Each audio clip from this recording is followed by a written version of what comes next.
संस्कृतिर आसर एठी गायक गायक भितर झगड़ा नुह एटी विद्या तर्क आलोचना समालोचनार क्षेत्र विद्या विवादाय धन मदाय गोटे पद मो कान बाजिला तमे गाउथलो मो बंधु ना धेनु पथे पथे बसा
भगवान गोटे पटे जीव आ गोटे पटे परम गोटे पटे आदि आ गोटे पटे अनादि गोटे पटे राधा गोटे पटे कृष्ण गोटे पटे सीता गोटे पटे राम गोटे पटे पार्वती गोटे पटे शिव गोटे पटे दिन गोटे पटे राति गोटे पार्श्व चंद्र गोटे पार्श्व सूर्य गोटे पार्श्व पुरुष आ गोटे पार्श्व नारी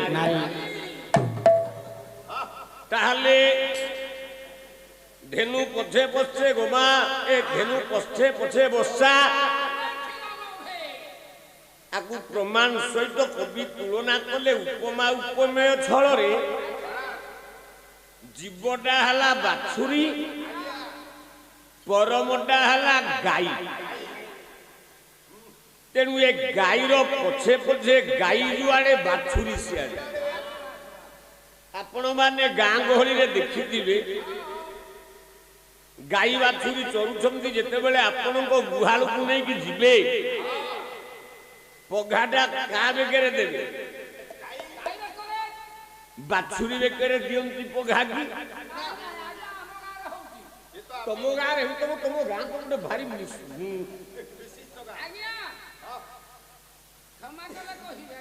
कौन क्षमा करी से भितर मध्य जोड़िया बाछुरी अछंती आ गाई पाखरे कदापि हेले गाई बेकर पघाला कुनी नहीं नहीं बाछुरी की तुंडी भिड़ी किरी गोटे जागा रे अलग अलग बांधुथंती मोस्त्री काहे की खीर दुही की खाइबा भाई क्षीर दुही की खाइबा पे तुंडी बांधु मु तो दे पचारिची जेते बेले बाहरे तो गाई चरुची घास सेतिकी बेले संध्या समय तू जेते बेले गाई की गुहाल को न अच्छा पघाटा का बेकेरे पड़ी नहीं गाई की टाणी की गाई की बांधी ना गाई की बांधी गाई की ना गाईटी जो दिग को जो आड़े निर्णय करिवो बाछुरीटा ता पछे पछे जीव से आकापे चाली जीव कारण बाछुरी जीवार उद्देश्य माँ गले मु माँ ठू क्षीर खाइबी भक्त आज्ञा भगवान पछे पछे गोड़ाए कहीं ना भाव रूपी क्षीर खाइबा पाई दौड़े जीव रे पाई दौड़े जीव रे पाई दौड़े जीव भावर डोरी रे बंधन होई छंदी माधव रे मो बंधुर प्रकृष्ट प्रमाण तुम दिल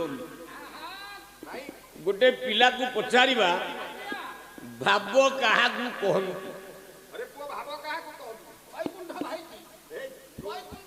की भाव बोली कहंती ଭାଇ ଭତ୍ତା ତାର ଦିଟା ପୁଅ ମେଲଟାରେ ଦିଟା ଯାକ ଯାଇଛନ୍ତି ଗୋଟିଏ ଝିଅ ସିଏ ମଧ୍ୟ ମାଷ୍ଟରଟାକୁ ବିବାହ ହେଇଛି ମୁଁ ସେଇ ଭାବ କଥା କହୁଛି। ହଁ ବୈକୁଣ୍ଠ ଭାଇ ଭାବ ଆରେ ବାହା ଟିଣ ବାଳିଆ ପାଳିଆ ମୂର୍ଖ ଇଏ କଥାବାର୍ତ୍ତା କଲା। ମୁଁ ସେ ଭାବ କଥା କହୁଛି। ପ୍ରକୃତରେ ଭାବ କିଏ? ଭାବ କାହାକୁ କହିବା? ଆଉ ଗୋଟିଏ ଶ୍ଲୋକ ଉଦ୍ଧାର କରୁଛି ରାମଚରିତ ମାନସରେ। ଶ୍ରୀରାମଚରିତ ମାନସରେ ତୁଳସୀଦାସ ମହାରାଜ ପ୍ରଥମ ଶ୍ଲୋକଟି ଆରମ୍ଭ କଲେ। ଆମେ ଭାବ କାହାକୁ କହିବା? ଭବାନୀ ଶଙ୍କର ବନ୍ଦେ ଶ୍ରଦ୍ଧା ରୂପୀ ଶ୍ରଦ୍ଧା ବିଶ୍ୱାସ ରୂପିଣ ଜାଭ୍ୟା ଦିନାନ ପଶ୍ୟନ୍ତି ତାବତମ ପରମେଶ୍ୱର।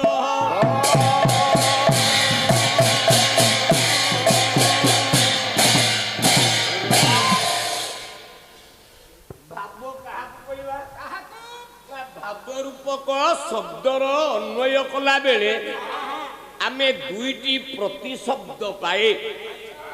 ଗୋଟିଏ ହେଲା ଶ୍ରଦ୍ଧା, ଗୋଟିଏ ହେଲା ବିଶ୍ୱାସ। ଶ୍ରଦ୍ଧା ଆଉ ବିଶ୍ୱାସ ଯେତେବେଳେ ଏକ ହେଇଯାଏ ଠିକ୍ ସେତିକି ବେଳେ ଆପଣ ମାନଙ୍କର ଭାବଟା ସୃଷ୍ଟି ହୁଏ। ଜଗନ୍ନାଥ ଦାସ ଓଡ଼ିଆ ଭାଗବତର ସ୍ରଷ୍ଟା। ଭାଗବତ ଲେଖା ସରିଛି। ଜଗନ୍ନାଥ ମହାପ୍ରଭୁ ସ୍ୱପ୍ନାଦେଶ ଦେଲେ, କହିଲେ ବାବୁରେ ଜଗନ୍ନାଥ ତୁ ତ ଭାଗବତ ଲେଖି ସାରିଲୁ, ଏ ଭାଗବତଟା ଠିକ ନା ନାହିଁ ଭୁଲ ଜଣିଏ ସଂଶୋଧନ କରିବ। ନା ପ୍ରଭୁ କିଏ? ଜଗନ୍ନାଥ ମହାପ୍ରଭୁ ସ୍ୱପ୍ନାଦେଶ ଦେଲେ ବ୍ରହ୍ମଗିରିର କାଣ୍ଡଗୋଦାରେ ଗୋଟାଏ କେଉଟ ପିଲା ଅଛି, ତା ନା ମନେଇ ସାହୁ। ଆମେ ମାଛ ଖାଇଲା ବେଳେ ଯଦି କଣ୍ଟା ତଣ୍ଟିରେ ଲାଗିଯାଏ ସେତିକି ବେଳେ ଆମେ ଗୋଟିଏ ପ୍ରହେଳିକା ଲୋକ କଥା ଗାଉ, କାଣ୍ଡଗୋଦା ମନେଇ ସାହୁ ତଣ୍ଟିରୁ କଣ୍ଟା ଛାଡ଼ିଯାଉ। ଆମର ବିଶ୍ୱାସ ଅଛି ତଣ୍ଟିରୁ କଣ୍ଟା ଛାଡ଼ିଯାଏ। ଜଗନ୍ନାଥ ଦାସ ଭାଗବତ ପେଡ଼ିକି ଧରି ମନେଇ ସାହୁ ଘରେ ପହଞ୍ଚିଛନ୍ତି। ଆଇଁଷ ଗନ୍ଧ ଦୁର୍ଗନ୍ଧ ହଉଛି। ଏ ତ ନୈଷ୍ଠିକ ବ୍ରାହ୍ମଣ, ଗନ୍ଧ ଏତେ ଜୋର ହଉଛି। ଗଲା ଜଗନ୍ନାଥ ମତେ ଶେଷରେ ଏଇଠିକି ପଠେଇଲ, ପ୍ରଭୁ ତ ପଠେଇଛି। ଜଗନ୍ନାଥ ଦାସ ନାକରେ ହାତ ଦେଇ ଦେଇ ଘର ଭିତରକୁ ଗଲାବେଳେ ଡାକିଲେ, ମନେଇ ସାହୁ ଘରେ ଅଛ? ସ୍ତ୍ରୀଙ୍କ କାନରେ ବାଜିଲା। ପଳେଇ ଆସିଲେ ଭାର୍ଯ୍ୟା ସତ୍ୟାବତୀ। ଉତ୍ତର ଦେଲେ, ସ୍ୱାମୀ ଯାଇଛନ୍ତି ବିଲ ଆଡେ, ଆପଣ ଟିକିଏ ଅପେକ୍ଷା କରନ୍ତୁ। ର ମୁଁ ୟା ଘରେ ଚାହା ପିଇବି। ନାଇଁ ମୋର କିଛି ଦରକାର ନାହିଁ, ତମେ ଚୁପକିନି ବସ। କହିଲା ଚା ଟିକେ ତ ରୂପା ଦିଏ କରି କାହାକୁ ଚା ଟିକେ ଦେଇ ତୋରେ ମୁଁ ତୋର ଅର୍ଣ୍ଣ ଦରକାର ପରା ଥଣ୍ଡା। ଆରେ ତୋ ଘରକୁ 8 ଥର ଗଲିଣି, ପାଣି ଗ୍ଲାସେ ମତେ ଦେଲୁଣି, କାହିଁ ପାଟି କରୁଛୁ? କହିଲା ପାନ 2 ଖଣ୍ଡ ଆଣିଦେବି, କହ ମୋ ପୁଅର ସ୍ନେହ ବଳି। ମୁଁ ରାଗୁଆ ହେଇଥିଲି। ଆସନ ଉପରେ ବସି ପଡ଼ିଲେ ଆପଣ ମାନଙ୍କର ଜଗନ୍ନାଥ ଦାସ। କିଛି ସମୟ ଯାଇଛି, ମନେଇ ସାହୁଙ୍କ ଦେହ କାଦୁଅ ସରସର, ଗଣ୍ଠିରେ କୁଜି ଗାଇଆ କଙ୍କଡା ମେଞ୍ଚାଟିଏ ଧରିକି ଆସୁଛନ୍ତି। ଯେତେବେଳେ ଜଗନ୍ନାଥ ଦାସଙ୍କୁ ଦେଖିଦେଲେ କହିଲେ, ଗୋସାଇ ଏଠି ମୁଣ୍ଡିଆ ମାରୁଛି ନା? ହଁ। ତମେ ମହାଭାବୁକ ଅଛ ମନେଇ ସାହୁ, ତମ ଦେହରେ ଭାବ ଜାଗ୍ରତ ହେଲା, ପ୍ରଣାମ କଲ ଯେ ମୁଁ ଭାଗବତ ଟିକେ ଲେଖିଛି, ମୋ ଭାଗବତ ଟିକେ ସଂଶୋଧନ କରିଦିଅନ୍ତନି? ନା ଟିକେ ରହନ୍ତୁ ଆଜ୍ଞା, ମୁଁ ତ କେଉଟିଆ ଲୋକ, ମୂର୍ଖ ଲୋକ, ଏ ବିଷୟରେ ମୋର ପରନ୍ତୁ ଏତକ ଜ୍ଞାନ ନାହିଁ। ତଥାପି ସ୍ୱଳ୍ପ ବୁଦ୍ଧିରେ ଯେତିକି ଜ୍ଞାନ ଅର୍ଜନ କରିଛି ଏ କଥା ପଛରେ ଆପଣ ମୋର ଅତିଥି। ତେଣୁ ଓଡ଼ିଆ ଭାଗବତରେ ଜଗନ୍ନାଥ ଦାସ କହିଲେ ଅତିଥି ଯାଦ୍ୱାରୁ ବାହୁଡ଼େ ସେନର ପ୍ରେତ ମୁଖେ ପଡ଼େ। ସେନର ପ୍ରେତ ମୁଖେ ପଡ଼େ, ସେନର ପ୍ରେତ ମୁଖେ ପଡ଼େ। ତେଣୁ ଅତିଥି ଯାଦ୍ୱାରୁ ବାହୁଡ଼େ ସେନର ପ୍ରେତ ମୁଖରେ ପଡ଼େ। এইଥିପାଇଁ 2 ବର୍ଷ ହେଲା ହୋତାକୁ ବ୍ରଜରାଜପୁର ଅନୁଷ୍ଠାନ। ଆଜି ଆମ ଇଏ ଭଗବାନ ବାବୁ ଡ୍ୟୁଟିରେ ଯାଇକି କହିଲେ ହୋତା ଭାଇନା କ'ଣ ଖାଇଦେବ କ'ଣ ନାହିଁ। ଗୋଟାଏ ହାଣ୍ଡିରେ ହାଣ୍ଡିଏ ଚୁଙ୍ଗୁଡ଼ି ମାଛକୁ ରାନ୍ଧି ଭଲ ଶାଗ ଟିକେ ହୋତା ଭାଇନା ଭଲ ପାଏ ଶାଗ ଗଣ୍ଡେ ଆଣି ଆଇଲା ବେଳକୁ ମୁଁ କହିଲି ମୋର ସଇଲାଣି। ନା କ'ଣ ସଇଲାଣି? ମୁଁ କହିଲି ମୁଁ ଖାଇସାରିଲିଣି। ନା ଏ ମାଛ ଟିକେ ଖାଇଦିଅ। ମୁଁ କହିଲି ଆଉ ସୁବର୍ଣ୍ଣ ଦେଲେ ହବନି, ତାକୁ ଥୋଇଥା, ରାତିରେ ପାଲା ଶୋଇଲେ ମୁଁ ଖାଇବାକୁ ନେଇକି କୁଆଡ଼େ ଏପଟ ସେପଟ କରନା। କାରଣ ଭାବ ଥିଲା ବୋଲି। କିନ୍ତୁ ମୁଁ କ'ଣ ଅତିଥି କି? ମୁଁ ଅତିଥି କି ଆଜ୍ଞା ଆପଣ ମାନଙ୍କର? ନା, କାରଣ ବର୍ଷକ ପୂର୍ବରୁ ଆପଣ ମାନେ ମତେ ନିମନ୍ତ୍ରଣ ଦେଇଛନ୍ତି 29 ତାରିଖରେ ପାଲା ହବ। ମୁଁ 28 ତାରିଖରେ ଆଇଲେ ଆପଣ ପଚାରିବେ? ତେଣୁ ଆପଣ ଜାଣିଛନ୍ତି 29 ତାରିଖରେ ହୋତା ଆସି। ତେଣୁ ମୁଁ ଅତିଥି କେମିତି ହେଲି? ମୋଦି ଆସିଲା ଭୁବନେଶ୍ୱର, ମୋଦି ଡେଟ୍ ଦେଇଛି ଏଇ ଡେଟ୍ରେ ମୁଁ ଯାଇକି ପହଞ୍ଚିବି। ଆମେ ଜାଣିଛେ ଏଇ ଡେଟ୍ରେ ଏ ପ୍ରବେଶୀ ଭାରତୀୟ ମାନଙ୍କୁ ଡେଟ୍ ଦିଆଗଲା ଏଇ ଡେଟ୍ରେ। ମେ ଫେୟାର ହୋଟେଲରେ 200 ପ୍ରକାର ଆଇଟମ ହେଲା। ସେମାନେ କ'ଣ ଅତିଥି? ନା ନା, ଅତିଥି କାହାକୁ କହନ୍ତି? ତାହେଲେ ଯୁବକ ପିଲାମାନେ ପାଲା କାହିଁକି ଶୁଣିବେ ଯଦି ଅର୍ଥ ନ ବୁଝିବେ? ଆଜିର ପାଠ ପଢୁଆ ପିଲାମାନେ କାହିଁକି ପାଲା ଦେଖିବାକୁ ଆସିବେ? କାହିଁକି କାହିଁକି ଆସିବେ? ନା, ଅତିଥି ଯିଏ ପୁଣ୍ୟ ତିଥି ବାର ନ କହି ଆପଣଙ୍କ ଘରେ ହଠାତ୍ ପହଞ୍ଚିବ, ଯାଇଛି ସେଇ ହଉଛି ଅତିଥି। ଆପଣ ମାନେ ଆପଣ ଜଗନ୍ନାଥ ଦାସ ମତେ ଜଣେଇ ନାହାନ୍ତି, ପଳେଇ ଆଇଲେ। ତେଣୁ ମୁଁ ପ୍ରିପେୟାର ହେଇନି। ଆପଣ କ'ଣ ଖାଇବେ? କହିଲେ ସତିଆ ଯେହେତୁ ଅତିଥି ଆଇଛନ୍ତି ଏ କଙ୍କଡ଼ା ଗୁଡାକ ଟିକେ ପୋଡ଼ିକି ଛେଚି ଦେ, ରସୁଣ ଲଙ୍କା ଦିଟା ପକେଇକି ଲୁଣ ଟିକେ ମାରିଦେଇକି ପଖାଳ ଭାତ ଗଣ୍ଡେ ଗୋସେଇକି ଆଗ ଦେ। ଜଗନ୍ନାଥ ଦାସ କହିଲେ ଛି ଛି ମାରିଦେଲା ଏ କେଉଟ ଛୁଆ। ଆଚ୍ଛା ଆଚ୍ଛା। ଆଉ ଅରେ ମୁଁ ନୈଷ୍ଠିକ ବ୍ରାହ୍ମଣ, କଙ୍କଡ଼ା ପୋଡ଼ା ପଖାଳ ମୋ ବୁପା ଦିହେକେରେ ମୁଁ ଖାଏନି। ଏ ଚଣ୍ଡାଳ ମତେ କହୁଛି କଙ୍କଡ଼ା ପୋଡ଼ା ଖା। କଙ୍କଡ଼ା ଛେଚା। ନା ନା ନା ନା ନା, ମୁଁ ଆକୁ ଖାଇପାରିବିନି। ଖାଇପାରିବନି? ମନୀଷା କହିଲା ଯଦି ନ ଖାଇପାରିବ ତମ ଭାଗବତ ଯୋଉ ଲେଖିଛ ଗୋଟିଏ ଧାଡ଼ି ଆଗ କାଟ। ନା, ମୁଁ ଭାଗବତ କାହାକୁ ଦେଇନି, ତମେ ଜାଣିଛ ମୁଁ କ'ଣ ଲେଖିଛି? ନା, ଗୋଟିଏ ଧାଡ଼ି ଲେଖିଛ। କ'ଣ? 11 ସ୍କନ୍ଧ 4th ଅଧ୍ୟାୟ 19 ନମ୍ବର ପେଜ। କହିଲା ହରିଚରଣେ ଯାର ଶ୍ରଦ୍ଧା ତାକୁ ନ ଲାଗେ ଭବ ବାଧା। ତାକୁ ନ ଲାଗେ ଭବ ବାଧା, ତାକୁ ନ ଲାଗେ ଭବ ବାଧା। କହିଲା ନାଥ ନାଥ ଭାବଗ୍ରାହୀ ଘୋର ସଙ୍କଟୁ করে ত্রাহি।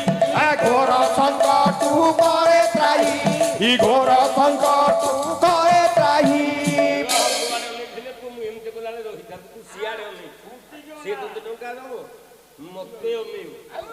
ତେଣୁ ହରିଚରଣେ ଯାର ଶ୍ରଦ୍ଧା। ତମଠି ତ ଶ୍ରଦ୍ଧା ଭଲ ପାଇବା ନାହିଁ, ଦେଖୁଛି ମତେ କେଉଟିଆ କେଉଟିଆ କହିଛ। ତାହେଲେ ଶ୍ରଦ୍ଧା ନାହିଁ, ଏ ଧାଡ଼ିଟା କାହିଁକି ଲେଖିଛ?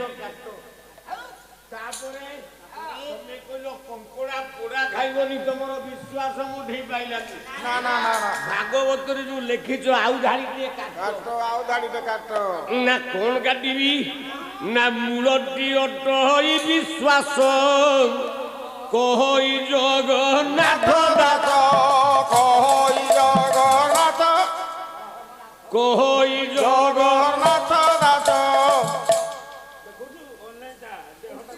କହିଲା ମୂଳଟି ଅଟଇ ବିଶ୍ୱାସ ତେଣୁ ଏ ଧାଡିଟା କାଟ ଗୋସେଇ ଆଗ ଖା ତାପରେ ଠିକ କହିବି କଣ ଠିକ କହିବି ଆଗ ଖାଇଦିଅ ବ୍ରାହ୍ମଣ ପିଲା ଜଗନ୍ନାଥ ଦାସ ନାକରେ ହାତ ଦେଇ ଏ ପଖାଳ ଆଉ କଙ୍କଡା ପୋଡାରେ ଯେତେବେଳେ ହାତ ମାରି ଦିଅନ୍ତି ସେତେବେଳେ ସିନା ଭାସି ଆସିଲା ଯେ ମହାପ୍ରସାଦର ବାସ୍ନା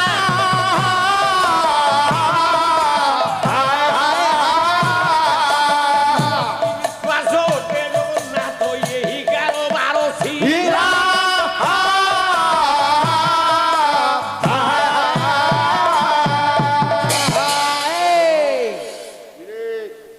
କବି କହିଲେ ମୂଳ ହେଲା ଶ୍ରଦ୍ଧା ଆଉ ବିଶ୍ୱାସ ଏଇ ଦିଟା ଯେତେବେଳେ ଏକ ହେଇଯାଏ ସେତିକି ବେଳେ ଆପଣ ମାନଙ୍କର ଦେହରେ ଭାବ ଜାଗ୍ରତ ହେଇଯାଏ ଆଉ ଖାଲି ଭାବ ଭାବ ଭାବ ରୂପକ କ୍ଷୀର ଆକୁ ଶ୍ରୋତା କଣ ବୁଝିବେ ପରମେଶ୍ୱରୀ ହାସ୍ୟମୟୀ ଲାସ୍ୟମୟୀ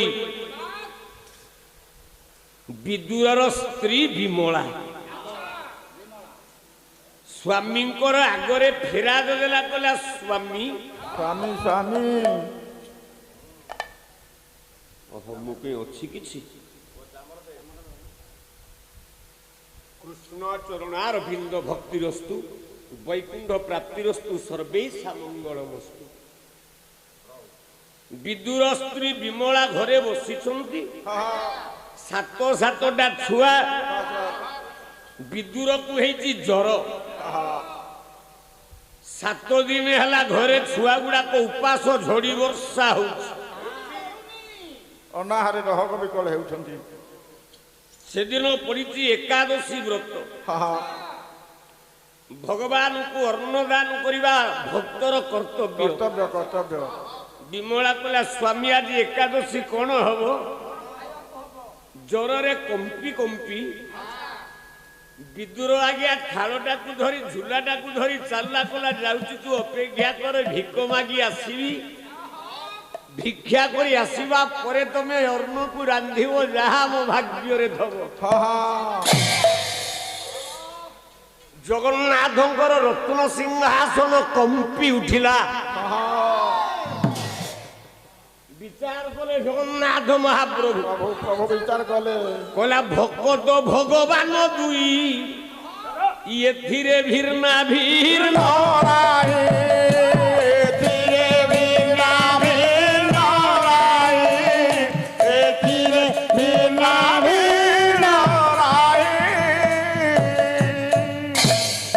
ନାରାୟଣ ଛଦ୍ମ ବ୍ରାହ୍ମଣ ବେଶକୁ ଧାରଣ କରି ଜଗନ୍ନାଥ ମହାପ୍ରଭୁ ବିମଳା ଘର ଭିତରକୁ ପ୍ରବେଶ କରୁଛି ଦ୍ୱାର ବନ୍ଧରେ ଠିଆଇ ଜଗା ଡାକିଦେଲେ କହିଲେ ବିଦୁର ଘରେ ଅଛ ବିଦୁର ଘରେ ଅଛ କି କାନରେ ବାଜିଗଲା ବିମଳାର ସ୍ନାନ କରୁଥିଲା ସିନା ବିଦୁର ଭାରି ଯା ହେ ବିଦୁର ଭାରି ଯା ହେ ବିଦୁର ଭାରି ଯା ଜହି ପୀତାମ୍ବର ରାଗି ଦେଲେ କେଳେ ସଜା ଦେଲେ କେଳେ ସଜା ଦେଲେ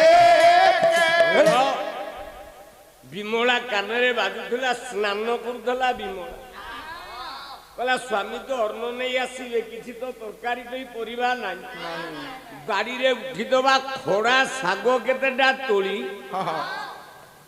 ରାନ୍ଧିବା ପାଇଁ ଥୋଇଥାନ୍ତି ଇଏ ତ ଜାକି ଦେଲେ ଯେତେବେଳେ ଚତୁର୍ବେଦ କିଏ ଗାଉଛି କି ଭାବର ସହିତ ଭାବ ଶ୍ରଦ୍ଧାର ସହିତ ବିମଳା ଦୌଡ଼ି ଆସି କବାଟଟା ଖୋଲିଦେଲେ।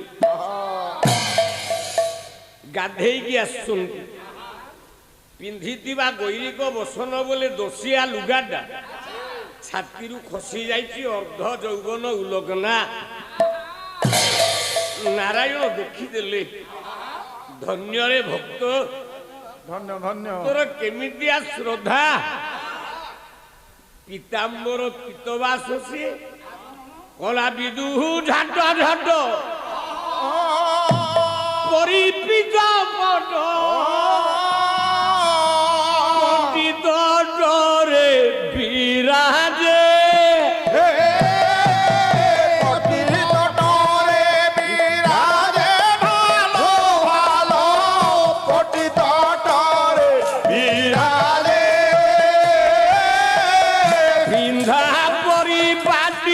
কবি কোটি কোটি হেলে বরলি দগি হে যে গো ঘেন সোডা দোসরা ভিড়া যতন হরে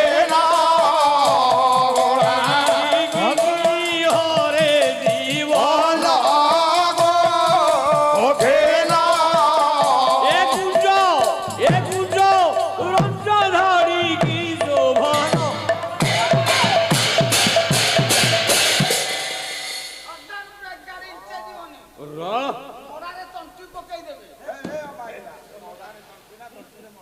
ପିନ୍ଧିଥିବା ଉତ୍ତରୀୟ ଡାରୁଟା ପିନ୍ଧିଦେଇ ବାନ୍ଧିଥିଲେ ଉଣ୍ଟାରେ ହଳଦିଆ ବସନଟାକୁ କାଢି ବିମଳାଙ୍କର ବକ୍ଷ ଦେଶକୁ ଢାଙ୍କି ଦେଲେ ଭଗବାନ। କହିଲେ ଆସନ୍ତୁ ଆପଣଙ୍କ ପରିଚୟଟା କଣ?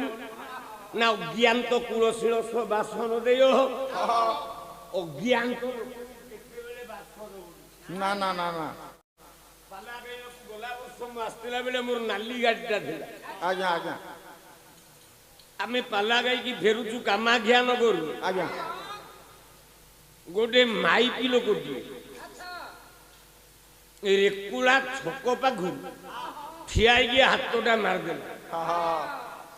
ଦି ଜଣ ପାଳିଆ ପଳେଇ ଯାଇଛି, ଦିଟା ସିଟ ଫାଙ୍କା ମୋର ପଡିଛି। ଗୋଟିଏ ମାଇପି ହାତ ଟେକିଲା। ମୁଁ କହିଲି ରେ କଣ ଅସୁବିଧା ଅଛି ଟିକେ ରଖିଲୁ ଗାଡି? ଡ୍ରାଇଭରକୁ କହିଲି। କହିଲା ମତେ ଟିକେ ଆଗେ ପୁରିଆ ଛକ ଯାକେ ନେଇଯାଆନ୍ତେନି। ମୁଁ କହିଲି ମା କୋଉଠିକି ଯିବ? ନା ତେଲ ଟାଙ୍କି ପାଖରେ ଓହ୍ଲେଇବି। ସେ ମାଇପି ଲୋକକୁ ବାଧ୍ୟ ହୋଇ ମୁଁ ଆଶ୍ରା ଦେଇଦେଲି। କହିଲି ବସ ମା ଗାଡି ପଛରେ। ଯେତେବେଳେ ଅଁଳା ବେରିଣୀ ଛକ ଆମେ ହେଇଛୁ କହିଲା ଏଇଠି ଓହ୍ଲେଇବି। ଦୋକାନ ଗୁଡାକରେ ଲୋକ ଭର୍ତ୍ତି ହେଇଛନ୍ତି ବଜାରରେ। ଯେମିତି ଓହ୍ଲେଇଛି ସାଙ୍ଗେ ସାଙ୍ଗେ କାନ୍ଦିଲା। ଆଉ ହଁ ହଁ ହଁ ହଁ ଏ ଲୋକଟା ମତେ ଅତ୍ୟାଚାର କରିବା ପାଇଁ ବାଧ୍ୟରେ ଭିଡିକି ଆଣିଛି। ମୁଁ ତାକୁ ଆଶ୍ରୟ ଦେଲି। ସେ କହିଲା ମତେ ଅତ୍ୟାଚାର କରିବା ପାଇଁ ଭିଡିକି ଆଣିଛି। আর যা লোক মানে সব তাদিকি নিয়া বাড়া পিট বান্ধম কলে বাবু র ইয়ার সমস্যার সমাধান নাকু 2000 টঙ্কা দিও। মু কইলি জনে পালা গায়ক মু সংস্কৃতির রক্ষক ভক্ষক নুহ। মু এ নারীটাকে সম্মানর সহিত আশ্রয় দেলি। ইয়ে মতো কহিলানি 2000 টঙ্কা দেলে ଯିବ। ମୁଁ ଯଦି ଆକୁ ବଳାତ୍କାର କରିବାର ଉଦ୍ଦେଶ୍ୟ, ইয়ার ইজ্জতর মূল্য কোন 2000 টঙ্কা? তেণু ମୁଁ ବଳାତ୍କାର ମନ୍ଦ ଉଦ୍ଦେଶ୍ୟ ନ କରିକି ଯଦି 2000 ଟଙ୍କା ଦେବି, ମୁଁ ସମସ୍ତଙ୍କ ଆଗରେ କହୁଛି ମୁଁ 5000 ଟଙ୍କା ଦେବି, ସମସ୍ତଙ୍କ ଆଗରେ ବଳାତ୍କାର କରିବି। ମୁଁ କହିଲି ତୋତେ କ'ଣ ଏକା ଅଭିନୟ ଜଣା? ମୁଁ ଜଣେ ପାଲାବାଲାଟି। ହରିଶ୍ଚନ୍ଦ୍ର ନାଟକରେ ରୋହିତ ମରିଗଲା ବେଳେ ସବ୍ୟା ଯେତେବେଳେ କାନ୍ଦେ, ପାଲାବାଲାଙ୍କର କ'ଣ ବୋପା ମରିଯାଇଛି ଯେ ପାଲାବାଲା କାନ୍ଦନ୍ତି? ଆମେ ଅଭିନୟ କରି ଚାଲିଥାଉ। ମୁଁ କହିଲି ମତେ ବି ଅଭିନୟ ଆଇଛି 5,000 ଦେବି ନା ଆଜ୍ଞା ମୋର ଭୁଲ ହେଇଛି କିଛି ଲୋକ ଚିହ୍ନି ଦେଲେ କହିଲେ ଆପଣ ଯୁବ ସମ୍ରାଟ ମୁଁ କହିଲି ହଁ ଶେଷରେ ସେ ମାଇକି ବନ୍ଧା ହେଲା ପୁଲିସ ଥାନାକୁ ଗଲା ବିମଳା ଉତ୍ତର ଦେଲେ ତମେ କିଏ ନା ମୁଁ ବିଦୁରଙ୍କର ସଖା ପ୍ରବେଶ କଲେ ଘର ଭିତରକୁ ଶ୍ରଦ୍ଧା ଓ ବିଶ୍ୱାସର ସହିତ ଖାଇବାକୁ ଦବାକୁ ଗଲେ ଖାଇବାକୁ କିଛି ନାହିଁ ଘରେ ଶୁଖିଲା ପଚା କଦଳୀଟିଏ ପଡ଼ିଛି ଏତେ ଭାବରେ ଗଦଗଦ ହେଇଗଲା ମନରେ ବିଶ୍ୱାସ ଆଣିଲା ନିଶ୍ଚିତ ଏ ଅତିଥି ଯଦି ପ୍ରକୃତ ମୋ ସ୍ୱାମୀର ବନ୍ଧୁ ହୋଇଥାଏ ଏହି କଦଳୀରେ ଶାନ୍ତି ହବ ଏତେ ଭାବରେ ବୁଡ଼ି ଯାଇଛି କଦଳୀଟାକୁ ଛଡ଼େଇ ଦେଇଛି କଦଳୀ ରସଟାକୁ ପକେଇ ଦେଇକି ଚୋପାଟାକୁ ଧରିଲା ବଢ଼ାଇ ଦେଲା ଶ୍ରୀମୁଖେ ପ୍ରଭୁ ଜଗନ୍ନାଥ हे प्रभु जगन्नाथ हे प्रभु जगन्नाथ ବିଶ୍ୱାସରେ ହୁଞ୍ଜୁଥାନ୍ତି ବ୍ରହ୍ମାଣ୍ଡର ତାତ हे ब्रह्माण्डर तात हे ब्रह्माण्डर तात ତାହେଲେ ଶ୍ରଦ୍ଧା ଭାବଟାକୁ ଛାଡ଼ି ଦେଇ ଭିନ୍ନ ଗତିରେ ଗଲ